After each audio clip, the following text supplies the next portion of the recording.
ಶ್ರೀಲತಾಸ್ ಕಿಚನ್ಗೆ ಎಲ್ಲರಿಗೂ ಆತ್ಮೀಯವಾದ ಸ್ವಾಗತ. ನಾನೀಗ ರವೆ ಸಜ್ಜಿಗೆ ಮಾಡಿ ತೋರಿಸ್ತೇನೆ.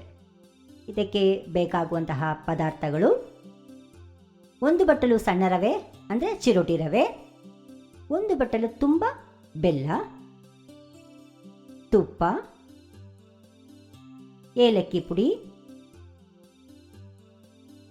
ಕೊಬ್ಬರಿ ತುರಿ ಮತ್ತು ಬಾದಾಮಿ. ಈಗ ಮೊದಲಿಗೆ ನಾವು ಬೆಲ್ಲವನ್ನು ಕರಗಿಸ್ಕೊಳ್ಳೋಣ. ಈಗ ಸ್ಟವ್ ಹಚ್ಚಿ ಒಂದು ಪಾತ್ರೆ ಇಟ್ಕೊಂಡಿದ್ದೀನಿ. ಬೆಲ್ಲವನ್ನು ಹಾಕೊಳ್ತಾ ಇದ್ದೀನಿ. ಇದಕ್ಕೆ 2 ಬಟ್ಟಲು ನೀರನ್ನು ಹಾಕೊಳ್ತಾ ಇದ್ದೀನಿ. ಸ್ಟವ್ ಮೊದಲಿಗೆ ಮಾತ್ರ ಹೆಚ್ಚು ಉರಿಯನ್ನು ಇಟ್ಕೊಳ್ಬೇಕು. ನಂತರ ಕಡಿಮೆ ಹುರಿಗೆ ಹಾಕ್ಕೊಳ್ಬೇಕು. ಕೈ ಆಡಿಸ್ತಾ ಇರಬೇಕು. ಬೆಲ್ಲ ಚೆನ್ನಾಗಿ ಕರಗಬೇಕು. ಬೆಲ್ಲವನ್ನು ಕರಗಿಸ್ಕೊಳ್ಬೇಕೇ ಹೊರತು ಪಾಕ ಮಾಡ್ಕೊಳ್ಕೂಡ್ದು. ನೋಡಿ, ಬೆಲ್ಲ ತುಂಬ ಚೆನ್ನಾಗಿ ಕರಗಿದೆ. ಈಗ ಇದನ್ನು ನಾನು ಮತ್ತೊಂದು ಬಟ್ಟಲಿಗೆ ಸೋಸ್ಕೊಂಡಿದ್ದೀನಿ. ಈಗ ನಮ್ಮ ಬೆಲ್ಲ ಕರಗಿಸಿ ಆಗಿದೆ.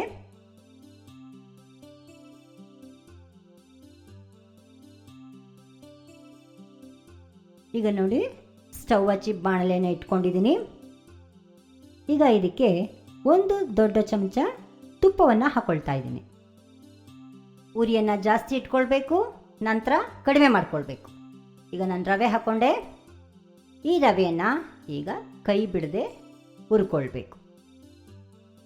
1 ನಿಮಿಷ ಮಾತ್ರ ಉರಿಯನ್ನು ಜಾಸ್ತಿ ಮಾಡ್ಕೊಂಡಿರ್ಬೇಕಷ್ಟೇ ಹೊರತು ಮತ್ತೆ ಕಡಿಮೆ ಉರಿಯಲ್ಲೇ ಇದನ್ನು ಹುರ್ಕೊಳ್ಬೇಕು.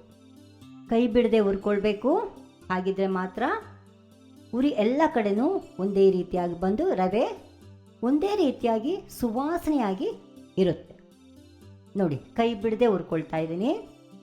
ಈಗ ಬಣ್ಣ ಬದಲಾಗ್ತಾ ಇದೆ. ಯಾವುದೇ ಕಾರಣಕ್ಕೂ ಕೈ ಬಿಡ್ಕೂಡ್ದು. ನೋಡಿ, ಒಳ್ಳೆ ಆರೋಮ ಸುವಾಸನೆ ಬರ್ತಾ ಇದೆ. ಆಹಾ, ಎಷ್ಟು ಚೆನ್ನಾಗಿದೆ ಸುವಾಸನೆ. ಈ ಹಂತದಲ್ಲಿ ನಾವು ಇನ್ನೊಂದು ಚಮಚ ತುಪ್ಪವನ್ನು ಸೇರಿಸ್ಕೊಂಡು ಹೊಂದಿಸ್ಕೊಳ್ಳೋಣ.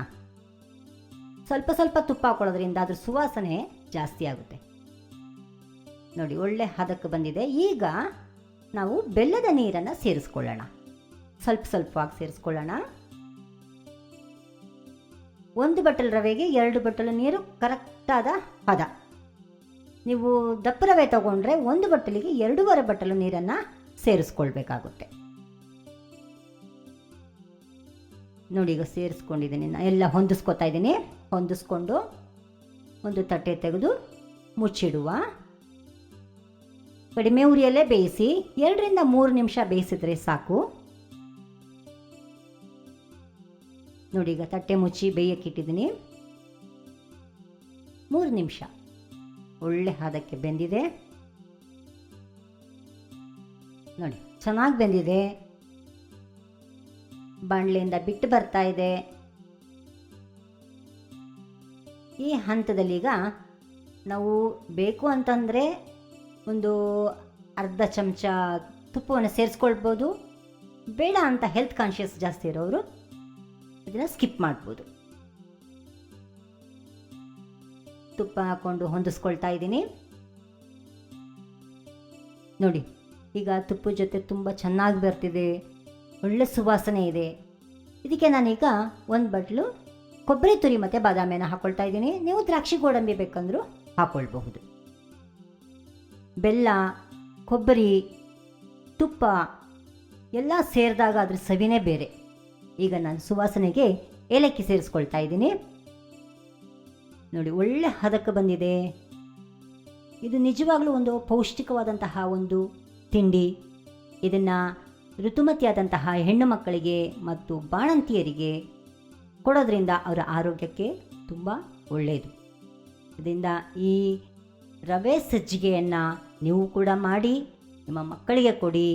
ನೀವು ಕೂಡ ಸವಿಯಿರಿ. ಇದರ ರುಚಿ ಹೇಗಿದೆ ಅಂತ ನನಗೆ ನೀವು ಕಮೆಂಟ್ ಮೂಲಕ ತಿಳಿಸ್ಬೇಕು. ನೋಡಿ, ನನ್ನ ರವೆ ಸಜ್ಜಿಗೆ ಈಗ ತಯಾರಾಗಿದೆ. ನೀವು ಕೂಡ ಮಾಡಿ ತುಂಬ ಸುಲಭವಾಗಿ ಮಾಡ್ತಕ್ಕಂತಹ ಒಂದು ವಿಧಾನ ಇದು. ಇದನ್ನು ಮಾಡಿ ಅದರ ಸವಿಯನ್ನು ನನಗೆ ನೀವು ತಿಳಿಸಲೇಬೇಕು. ನನ್ನ ಚಾನಲನ್ನು ಸಬ್ಸ್ಕ್ರೈಬ್ ಮಾಡಿ, ಬೆಲ್ ಐಕಾನನ್ನು ಕ್ಲಿಕ್ ಮಾಡಿ. ನನ್ನ ಈ ವಿಡಿಯೋವನ್ನು ನೋಡಿದ್ದಕ್ಕೆ ಎಲ್ಲರಿಗೂ ಧನ್ಯವಾದಗಳು.